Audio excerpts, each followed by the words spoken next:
गोष्टीला इतकं प्राधान्य दिलं जातंय ना महाराष्ट्रामध्ये सर, खऱ्या अर्थाने यावेळेस नव्यानं बॅटर मैदानाच्या आतमध्ये दाखल झालेत आणि माघारी देखील परतले.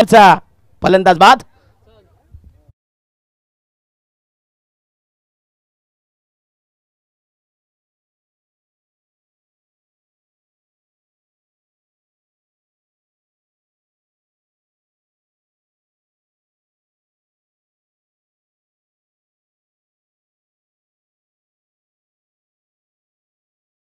ते एक सामने आपल्या फलंदाजीच्या बळावर ते जिंकवले. त्याने पुन्हा एकदा बघूया कशा प्रकारची फलंदाजी करतोय. आता मात्र पुन्हा एकदा मोठा प्रकार घेण्याचा प्रयत्न आहे. ब्लू निघतोय आणि विकेट गॉन होते. One more wicket gone. फलंदाज अमोल बॅक टिपवलेन. 18 केपीएस ब्लास्टर संघाने 51 धावा बनवल्यात. 52चं टार्गेट आहे. पुढचा चेंडू आहे पुन्हा एकदा शॉर्ट कव्हरला क्षेत्ररक्षक आहे. झेल खाली आलाय. झेलची संधी टिप.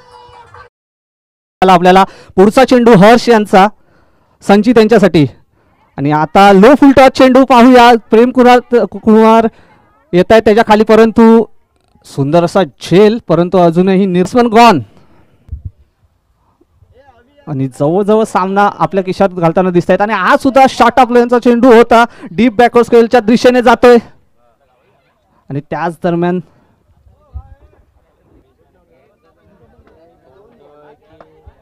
आणि पुढचा चेंडू आणि आता मात्र बॅटची कडा घेते. पाहूया शॉर्ट थर्डमॅनचा खेळाडू शिगवान फायटर्स संघा आणि आता मात्र सुंदर असा टटला चेंडू पाहूया. झेलवाद होत आहेत काय. शुभम त्याच्या खाली येत आहे आणि सुंदर असा झेल शुभम यांचा शिगवान फायटर्स संघाला.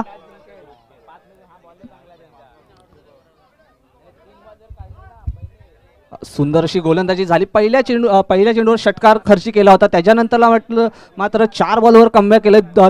त्याच दरम्यान 3 विकेट काढल्या. 1 चेंडू निर्धाव.